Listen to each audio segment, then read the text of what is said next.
Туган якларга бу кайтуым апрель айына туры килде. Автобус мине асфальт юл буйлап туган авылыма таба жилдерде. Юл буе тупыллары мине тулган бүреле бутакларын талгын жилдә силки-силки сәламләп каршы алдылар. Тиздән бу бүре биләүләре шишелер дә җир йөзенә ямь-яшел нарасы караш түгелер. Яфрак туар. Менә кояш көмеш тал бәбкәләре өстеннән бәрелеп үтә. Салкын кар өстенә чәчәк булып тезелгән мәрҗән гөлләр. Ни кадәрле яшәү көчәләрдә, ә булары тал бәбкәләре ләбаса булар. Юл буендагы менә шушы таллык балачакта хушымны алган бер вакыйганы күңелемә кайтарды һәм бар булмышымны биләп алды да тирә-яктагы сурәтләрне каплап куйды. Инде мин юл буе тупылларында, яңа гына җир өстенә борын төрткән әрем әрсезләрендә, язгы юлчы елгаларны да вакытлы күл көзгеләрендә күрмәс булдым. Күз алдымда язгы ташкын юып үткән кымлы яр. Кымга яртылаш күмелеп калган күпер бүрәнәләре, яр буе ләмин күтәреп борын төрткән саз үләннәре, көтү-көтү яшел бәбкәләрен иярткән каз гаиләләре һәм каяндыр агып килеп, ләмгә утырып калган каз оясы. Бәлки бу оя бала игътибарын җәлеп итә дә алмас иде. Әзмене язгы ташкыннан соң елга ярында турып калган килмешәк нәрсәләр. Тик менә шул оя эчендә утырып торган сәер дуадак ана каз. Ул чакта без аны оясыннан күпме куып төшерергә тырыштык. Каз урыныннан да кузгалмады.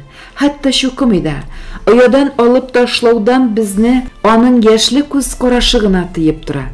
Алып ташларга дип оядан күтәрсәк, кысылган канатларын җибәрүгә ул бер-ике тапкыр кыйгак дип кычкырып куя да, канатларын оя өстенә җәеп, күзләрен билгесез юнәлешкә төбәп тынып кала. Без балачагылар каз янында әйләнә торгач берничә көн узды.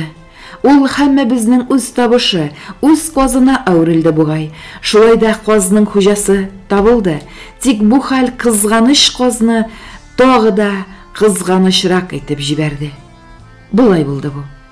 Шимбә көн кич иде. Мәгърифә әби үзенең оясы ние белән бергә ташкын алып киткән казы турында ишетүгә оя янына килеп җиткән. Без килгәндә чынлыгыннан шикләнергә бик тә урын калырлык хәл. Мәгърифә әби оя янына тезләнгән, оя эчендәге соры каз озын муенын аның иңенә салган. Кичке тынлыкта бары тын елганың агышы һәм Мәгърифә әбинең елавы да бичара казның каңгырап, кычкырып куюы гына ишетелә иде. 8 кыз арасында еламаганны калмады. Ә малайлар исә "И малай, нишләргә?"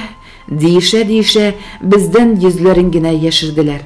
Мәгърифә әби белән Гарифҗан бабайның балалары юк иде. Алар малларын бала карагандай карыйлар. Сарыкларын көтүдән бар кешедән алда каршы алып, ипи иснәтеп кенә кеше белән сөйләшкәндәй сөйләшә генә алып кайталар. Авыл халкаларының бу гадәтләренә бераз сәерсенә дә иде. Тик кысырларның авырткан җиренә кагылмай, шулай була торгандыр инде дип эчтән генә тына иде. Ә көтү каршыларга килгән малай шалайларга исә Мәгърифә әбинең сорыкларына дип үзе пешергән калачларын күп ашарга насыйп булды. Әллә юри малайларны силәргә шулай күп алып килә иде микән ул тәмле күмәчләрен, кем белсен. Әмма алар белән бергә көтү каршылау үзе бер бәйрәм була торган иде. Менә әле дә каз белән кочаклашып елап утырган Мәгърифә әбигә карап торган малайларның берсе чын ирләр тавышы белән әйтеп куйды. Алар малтуар кышкырт телен беләләрдер ул, парин. Ул көнне без елга буенда гадәттәгечә әнкәйләр юллап килгәнче йөрмәдек. Тизрәк кайту ягын карадык. Өйгә кайтып керүгә әнкәйнең беренче сүзе: "Һаман утырамы?" "Утыра гынамысың, йылы юл әнкәй дим. Әллә аның астында йомыркасы бар микән?" дип шыңшый әнкәйнең алдына авып, яр буенда өзелгән елавымны дәвам итәм. "Бар балам, Birden bir yumurkası бар аның. Тик аннан бәпкә чыкмастыр шул инде, ди әнки, үзе дә яламсырап. Ник дип üzгәләнәм мин, ялавымнан туктый алмый. Ник? Ул йомырка язгы суга чыланган. Салкын тигәндер. Күптән ләпләвек инде ул. Әнкәйнең сүзләре мине юату түгел, ярсытып кына җибәрде. Ялавымнан никтер әнкәй дә туктатмады. Шул чак яр буеннан үзәк өзгеч кыйгак ишетелде. Күз яшьләремне йотып, тынып калдым. Тагы кабатланды ул әрнү тулы кыйгак. Әйе, җаны кыелуы хак. Башыма бу уй килүгә үзем дә сәйфсенеп куйдым. Элегрәк каз тавышлары бер дә алай ишетелми иде. Ә бераздан инде Сырыкайны кочаклаган Мәгърифә әби безнең өй яныннан үтеп бара иде. Икенче көнне бу каз турында ишеткән бөтен бала чага яр буена оя янына җыелды. Ояда бердән бер ләпләвек йомырка ята. Мәгърифә әбинең күршесендә генә яшәүче Рифина йомыркага карап сүз башлады. Кызлар, ул каз бит инде икенче тапкыр утырган. Беренче тапкыр бер ай утырган, бер генә бәпкә дә чыкмаган. Барыбыз да әллә нинди яңалык ишеткәндәй авыз ачып тыңлыйбыз теге кызны. Юкса бәпкә чыкмау авылда гадәти хәл инде? Юк икән шул. Бу каз икенче тапкыр йомырка салган бит. Гарифшан бабай яңа оя ясап утырткан булган үзен, дип туктатты сүзен Рифина. Һәм шул кадәр күп бала чага җыелган җирдә бер дә булмаганча тынлык урнашты. Их, хит бер генә яшел бәпкәне урлап булса да астына куясы иде, дип тынлыкны бузды Фидус. Кара әле малай, дип иплегенә сүзне дәвам итте Галимҗан. Баласыз казда бәхетсез була икән. Минем балаларым күп булачак, диде үз алдына гына сөйләнгәндәй, һәм күрше кызының озын тулымнарыннан тартып сорап та куйды. Сиңа жәлме, Сырыкай? Жәл, диде Айсылу сузып кына. Мин әнкәйдән сорап карыйм әле, берәр бәпкә бирмәс микән? Кирәкми, диде бездән бер-ике генә яшькә зуррак инсаф. Казлар шит бәпкәне тибәләр ул. Аннан соң ни бит, ни, дип урынында таптанып алды ул, һәм кызлар, диде безнең яккарак борылып. Малайлар түзәр, сез сабыр булыгыз, еламасагыз гына әйтәм. Әмма сабыр булып булмады. Сырыкайның кичә кич үк кайгысыннан жан бирүен ишетүгә беренче булып үзем кычкырып елап җибәрдем.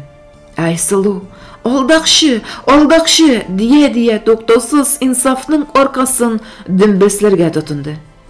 Бүтән чакта ялгыш чиртсәң дә, шунда ук җавап бирә торган малайлар бүген чынлап кыйнаганга бер сүз дәшмәделәр.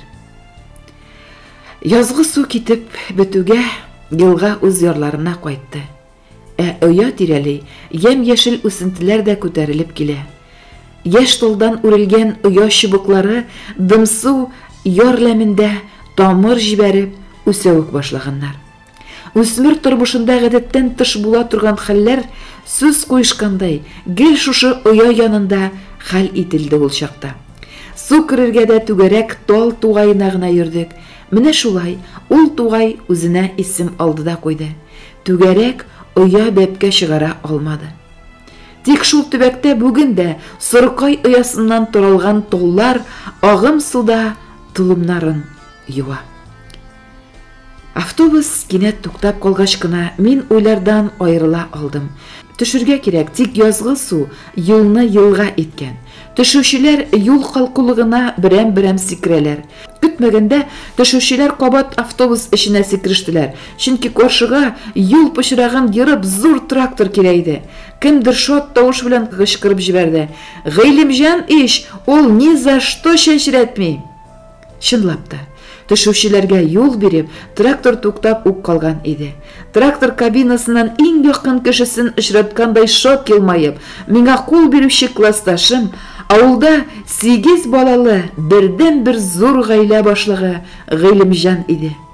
Ә күзләре бер мизгелдә Yana минем күз алдымнан теге дуада каз очып узды.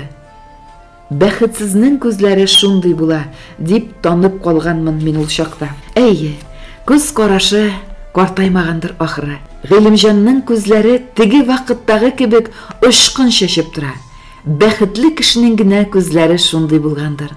Ул бит озын тулымнары, искиткеч якты елмаю белән бар егетләрнең хушларын алган айсылуга әйләнгән икән. Әйе, бәхетлеләрнең күз карашлары картаймый.